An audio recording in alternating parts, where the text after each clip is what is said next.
Here, hold on, the mic's on. I am honored to be here. Chris, how long did it take you to write the script, and did you get a lot of writer's block? No, because I knew exactly what the story was and where it was going, so it was a lot of fun to actually sit down and write it. But I would say because I was filming Glee and just did not have time to physically sit at my computer and write, that it took me almost a year to get it from nothing to a finalized draft that we used. I think you're brilliant and very talented. Oh, thank you so much. Thank you. Oh, thank you, honey. That's so sweet. Is that a baby? It's a baby.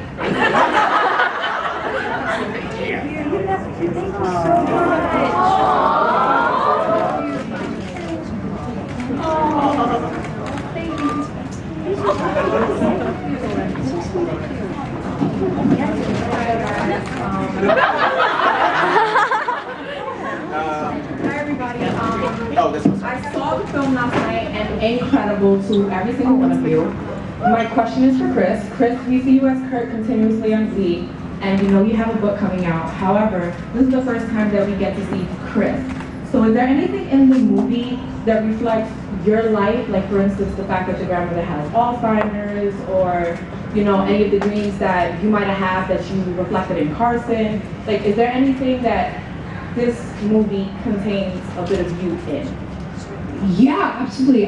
It's definitely not as autobiographical as people think.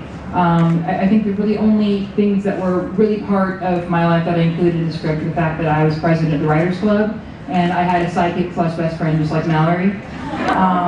But my grandmother, my grandma does not have Alzheimer's. She actually has 3 doctorates. She's a real smart lady. My parents are freaking out about this movie because they're happily married and they are terrified the world's going to think that they're going to. And my mom read the first draft. She's, Christopher, they're going to think that's me! I'm not going to be able to go to the grocery store! But no, very little of my life is really in it, except for I think the drive of the character, and except my real passion was performing rather than becoming a journalist. Thank you. Hey. First of all, I was one of the Twitter extras for the filming. Yes! So Thank you. I know we were a hot mess, but we had a really great time. So thank you. Did you see yourself? No. I'm sorry. I was pretty broken up, but it was a great night, so thank you. My question is, one of the things I liked about the film was how unsparing it was. You sort of didn't pull any punches or go rosy at the end, which I liked. But I do a lot of work on place and popular culture, so this is really for Chris, but any of you can answer. Would you want to watch a screening of this film in Clovis, California?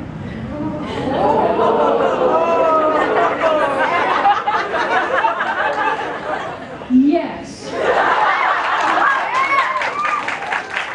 mean, I have to say, well, there are many things that Clovis could improve on, as any town could improve on. It really is a nice place to live, and I'm really thankful that I did grow up there. And there really are amazing people there, and I never clarify that enough because I'm always ragging about it, because I'm from a small town, blah, blah, blah. But I would say Clover is more of just like a wink and a nudge to them. It's not like assholes, I mean, like, for instance, like, I think Clovis has 90,000 people, Clover has 9,000. See the difference? But no, I would say it's more of a wink and a nudge than a blame or a you destroyed me type thing. I wanted to ask you if doing this gives do you have any advice to someone in high school, because this movie took place in high school in Glee, and do you have any advice to someone who loves to do the same type of things and that?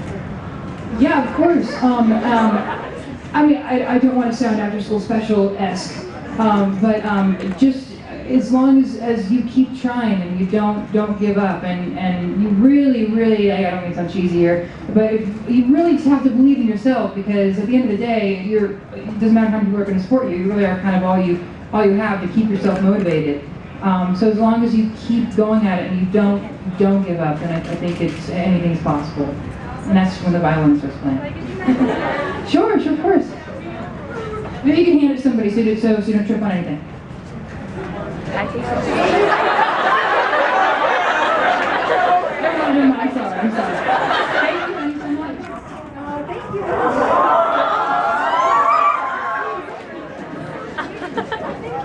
I love you.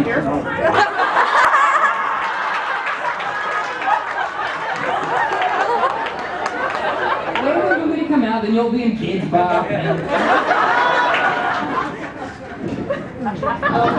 My question's for Chris. Hi, I haven't actually seen the film, but I am an aspiring screenwriter. So do you have any tips for screenwriters or just writing in general? Yes, good advice for just writing in general. Just spit it all out on the page and then worry about developing it. Like, get it out of your system. It doesn't have to be perfect, just as long as it's written on the page. You can always go back and develop it. This is me and my friend Kelly, and I have a question, and she has something to give to you. Sorry, I'm stuttering. Was it weird, like, doing a totally different character from Kurt Hummel, because that's like your first like big character? Was it like, did you have like a good time doing it? Or was it like how different was it? It was a lot of fun for me, but I mean, this character, it was so easy to fall into because he's kind of been with me in my mind for forever. He's always kind of someone that I wanted to be, so it was really easy to kind of fall into him. So he's been with me a lot longer than Kurt, but yeah, it was a lot of fun to do something different. Hi, Chris. I love you. This is so cool. So I know one of the lines in the film is the wig, because we'll spread that shit like a ton. So I made you an Italian jar with quotes from That line was actually completely 100% Rebel. She did that. And I cannot believe it didn't break her face. I was so afraid I was going to break character in that scene. But that was hysterical. Yeah, thank you.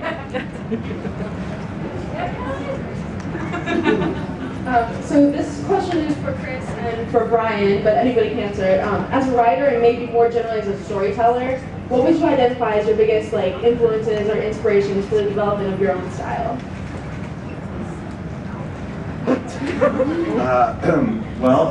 Chris Crawford. For me, it was weird. Like that whole Allison scene where she breaks down. I was inspired by David Lynch in Twin Peaks when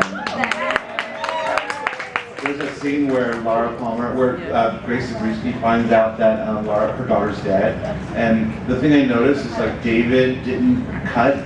He just let us on that phone when she was, getting this news, and it got me in. It was the first time I realized that I was watching the scene, and then I was inside the moment, and then I knew in that scene with Allison that I really wanted the audience to be right there, like not look away. They had to kind of go through and realize what she was going through. But obviously, John Hughes and Paul Thomas Anderson, I wish I could be that good, stuff like that. All right, guys, we're going to let you guys know that we have time for 2 more questions, okay? Hi, Chris. I'm over here. The one who looks like a My Little Pony.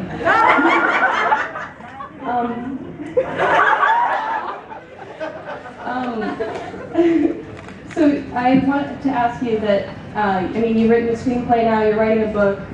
Would you ever consider writing a graphic novel or a comic? Because I'm a comics and cartooning major, and working with someone like you, working with you,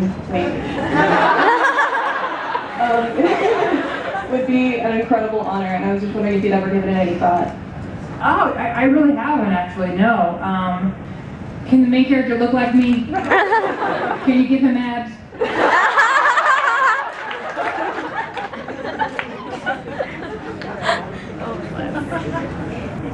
Hey, Chris. Okay, I have a comment and a question. Okay, my comment is that a lot of us may never get to know you outside of TV and interviews, and we may never will, but I hope, I'm speaking for everyone when we say we're so proud of you. Been, you know, on TV, and so they're so inspirational. And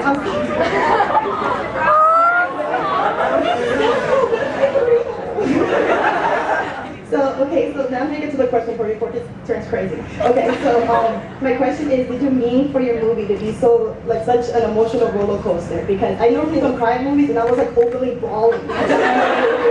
So, or was that totally by accident? I think, it was a bug, it was a bug. Totally, I mean, I think I love playing with people's emotions.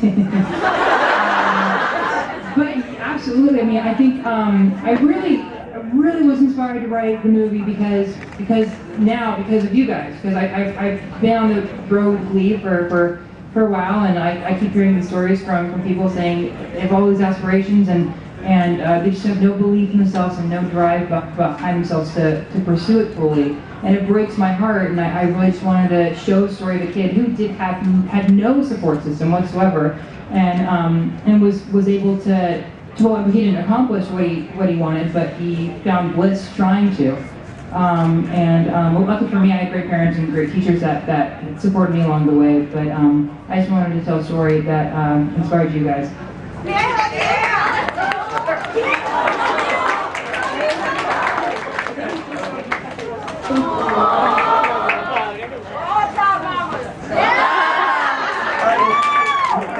Thank you guys all for coming.